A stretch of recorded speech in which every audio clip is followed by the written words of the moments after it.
दोस्तों, आज की हॉरर स्टोरी सुनाने से पहले मैं आपको एक इंटरेस्टिंग सा स्टैट बताना चाहता हूँ। हमारी कहानियां देखने वाले 80% लोग ऐसे हैं जो हमारी वीडियोस एंजॉय तो करते हैं, लेकिन उन्होंने हमारा चैनल अभी तक सब्सक्राइब नहीं किया है। अगर आप उन 80% लोगों में से हैं, तो बस आपको एक छोटा सा काम करना है। इस वीडियो के नीचे आपको एक सब्सक्राइब बटन दिख रहा होगा, बस उस सब्सक्राइब बटन को दबाना है। बस इतना सा काम करना है आपको, और लगे हाथों बेल आइकन भी प्रेस कर देना, ताकि हमारी लेटेस्ट वीडियो आते ही आपको सबसे पहले पता चले।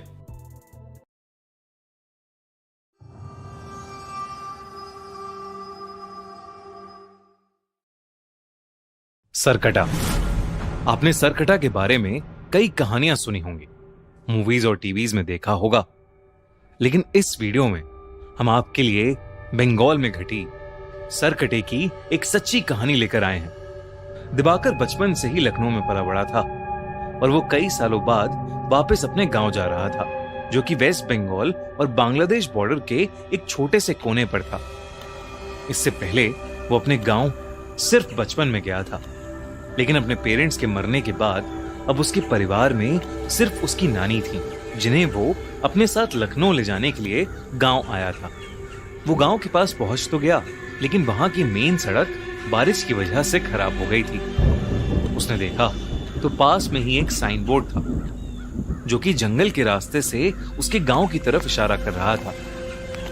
दिवाकर ने वो रास्ता तो ले लिया, लेकिन उसे नहीं पता था कि वो रास्ता लेना उसकी जिंदगी की सबसे बड़ी गलती बनने वाला है। शाम ढल रही थी और जंगल का वो रास्ता एकदम सुनसान था। पूरे रास्ते में बस उसके अलावा और कोई नहीं था।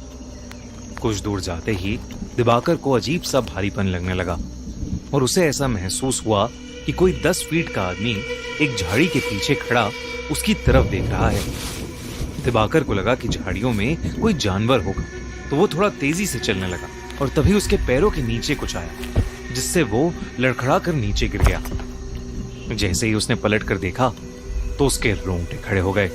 वो जिस चीज से लड़खड़ाया था वो चीज कुछ और नहीं बल्कि किसी इंसान का कटा हुआ सड़ा हुआ एक सर था। ये देखते ही दिवाकर वहां जोर से भागा और जैसे तैसे करके उस एरिया से निकलकर अपने घर पहुंच गया। उसकी नानी उसे देखकर बहुत खुश थी और साथ ही हैरान भी। खुश क्योंकि उन्होंने दिवाकर को कई सालों बाद देखा था, और हैरान क्योंकि उसके पूरे कपड़े कीचड़ में सने हुए थे। उसने अपनी नानी को बताया कि वो जंगल वाले रास्ते से आया और उसे वहां एक कटा हुआ सर दिखा। ये सुनते ही उसकी नानी का चेहरा एकदम सफेद पड़ गया। उन्होंने बताया कि वो जंगल का रास्ता गांव में कई सालों से सुनसान है, क्योंकि वहां स्कोंदो काटा यानी सरकटा रहता है। कहते हैं कि उनके गांव में एक लंबा चौड़ा पहलवान लड़का रहता था। एक दिन उसे एक लड़की से प्यार हो गया, और जब उसने उस लड़की से अपने प्यार का इजहार किया तो उस लड़की के परिवार वालों ने उसको बहुत मारा और उसकी बहुत बेइज्जती की। उस दिन के बाद से वो लड़का एकदम पागल हो गया और उसने अपने पागलपन में एक रात उस लड़की को जान से मार डाला। उस लड़की के परिवार वालों ने उसे ये करते हुए देख लिया और उस लड़के को जंगल में ले जाकर उसका सर काट दिया।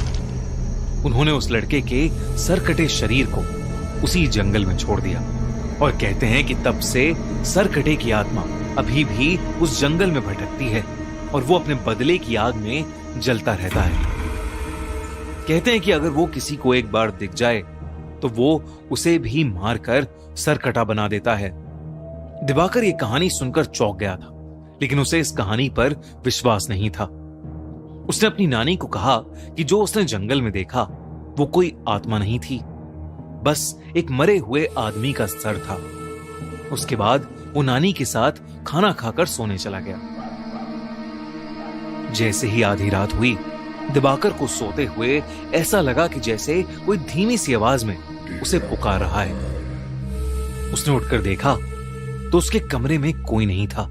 उसे लगा कि शायद उसकी नानी होंगी, पर जब वो उनके कमरे में गया तो वो गहरी नींद में सो रही थीं।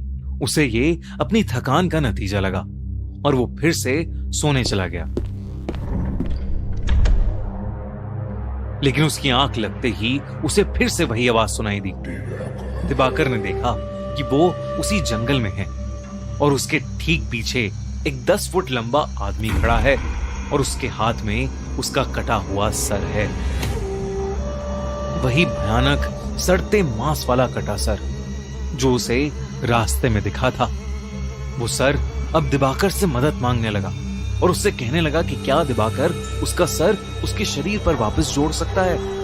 और मदद मांगते ही वो सर कटा बहुत ही भयानक तरीके से हंसने लगा और अचानक दिवाकर की नींद टूट गई। लेकिन जैसे ही दिवाकर की आंख खुली वो कटा सर उसके ठीक सामने हवा में तैर रहा था और वो कटा सर वैसे ही भयानक तरीके से हंस रहा था। दिवाकर के होश उड़ चुके थे लेकिन वो अपने बिस्तर से हिल ही नहीं पा रहा था। वो डर के मारे जोर से चीखा और तभी उसकी नानी उसके कमरे में आई और उन्होंने कमरे की लाइट्स ऑन कर दी। लाइट्स ऑन करते ही वो कटा सर वहां से गायब हो गया।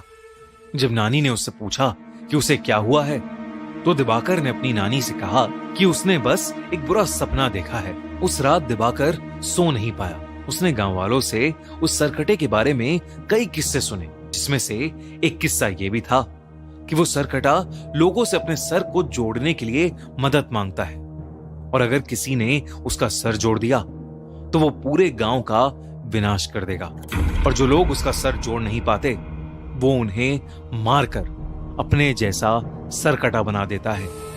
उस रात जब दिवाकर अपने कमरे में सोने के लिए गया तो उसने देखा कि खिड़की के बाहर एक अजीब सा लंबा सा आदमी शॉल ओढ़े खड़ा है। वो देखते ही दिवाकर घबरा उठा। अचानक से उसका दम घुटने लगा। उसने देखा कि उस सरकटे का सर उसके ठीक पीछे है और वो अपने बालों से उसका गला दबा रहा है। इससे पहले कि वो कुछ कर पाता उसे कमरे में एक तेज हवा का झोंका महसूस हुआ और वो एकदम से बेहोश हो गया। कुछ देर बाद जब दिवाकर की आंख खुली तो उसकी नानी उसके सामने थी। दिवाकर अपनी नानी को देखकर रोने लगा और उसने अपनी नानी को सरकटे के बारे में सब कुछ बताया। उसकी नानी बेहद घबरा उठी। दोनों ने डिसाइड किया कि वो सुबह होते ही उस गांव को छोड़ देंगे। उसकी नानी दिवाकर के कमरे में उसके साथ ही लेट गई। लेकिन कुछ ही पलों में जब नानी की आंख खुली तो दिवाकर बेड पर नहीं था। उन्होंने पूरे घर में उसकी तलाश की लेकिन वो कहीं नहीं मिला। दिवाकर की नानी बहुत ज्यादा घबरा गई क्योंकि उन्हें डर लगने लगा था कि कहीं वो सरकटा उसे ले तो नहीं गया। उन्होंने गांव वालों से मदद मांगी और वो सब उसे ढूंढने में लग गए। जैसे ही वो जंगल में पहुंचे उन्हें किसी के जोर से गुर्राने की आवाज आई। तब उन्होंने देखा कि दिवाकर एक बड़ी सी तलवार लेकर खड़ा है। दिवाकर की आंखें सफेद हो चुकी हैं और वो गुस्से से गुर्रा रहा है जैसे वो बिल्कुल पागल हो गया।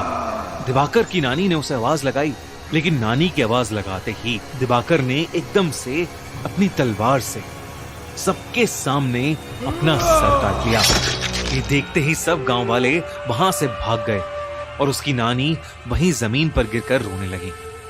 सालों बाद किसी ने सरकटे के हाथों एक मौत देखी थी और इसीलिए उस घटना के बाद सभी लोगों ने उस गांव को हमेशा हमेशा के लिए छोड़ दिया। कहते हैं कि बंगाल में उन जंगलों में अब एक नहीं बल्कि कई सरकटे भटकते हैं जिन्हें स्कोंदा कोटा या कोंदा कोटा भी बोला जाता है। दोस्तों, हमारे पॉडकास्ट के नए एपिसोड में आए हैं फिंग, इंडिया के नंबर 1 कॉन्स्पिरेसी थ्योरिस्ट, जिन्होंने हमें dark web, illuminati, secret societies और एलियन से जुड़ी बहुत ही फ्रीकी कॉन्स्पिरेसीज के बारे में बताया है और साथ ही शेयर किए हैं अपने साथ घटे हॉरर एक्सपीरियंसेस। तो पिन कमेंट की लिंक पर क्लिक करके वो पॉडकास्ट देखना मत भूलना। और हाँ दोस्तों, अगर आपको इस सरकटे की कहानी अच्छी लगी तो हमारा चैनल खूनी मंडे सब्सक्राइब करना मत भूलना।